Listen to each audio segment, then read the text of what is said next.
Chairperson Rizzo Ontiveros at binabati ko rin po ang ating colleague si Senator Raffy Tulfo. Ako po ay unang-una sa lahat nakikiramay po ako dun sa mga pamilyang nasawi at naapektuhan nitong trahedya sa Tacloban. At nagpapasalamat rin po ako sa ating chairperson ng Women and Children Committee sa napapanahon na hearing na ipinatawag ng ating chairperson.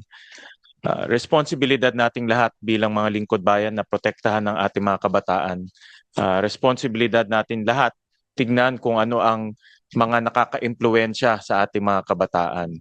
At sa aking obserbasyon at pag-aanalisa, na nakita ho natin na ang teknolohiya, itong mga social media, itong mga violent games, ay hindi natin pwedeng ipagkaila na nakakaapekto to sa asal, sa mental health, at sa behavior ng ating mga kabataan.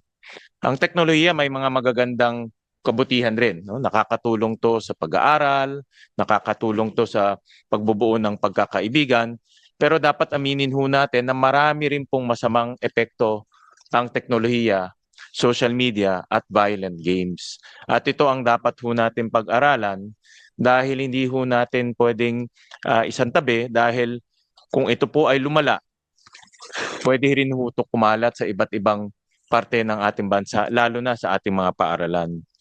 Nabanggit po ng ating chairperson yung lumalabas na termino ngayon, yung nihilistic violent extremism, na ito po marami sa atin hindi ho alam kung ano ito. No? To be honest about it, nung narinig ko ho ito sa DOJ, hindi ko rin ho kabisado ano ito. Pero nung nag-umpisa ho tayong tignan, ako po ay kinalabutan dahil itong konsepto na ito ay tinuturuan ng ating mga kabataan maging violente nang wala pong dahilan. No?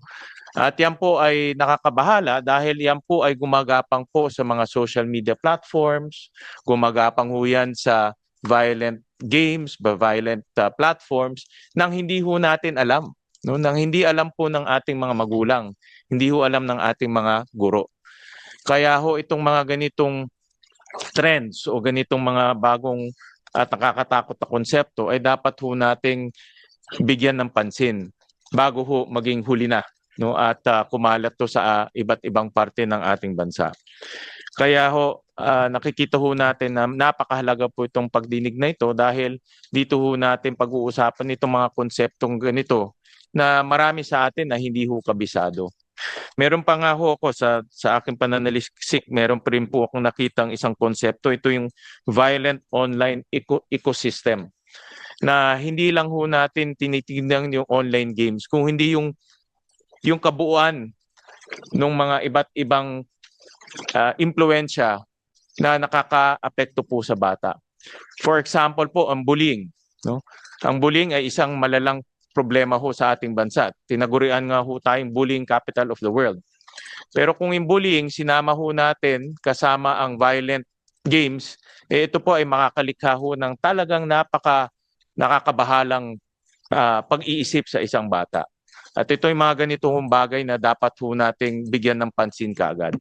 So muli ako po nagpapasalamat sa ating chairperson dahil po sa kanyang agarang pagdinig at nandito ho kami para tugunan itong problema na ito at kung kakailanganin po gumawa po ng mga batas at polisiya para hindi ho mabigyan ng masamang impluensya ang ating mga kabataan.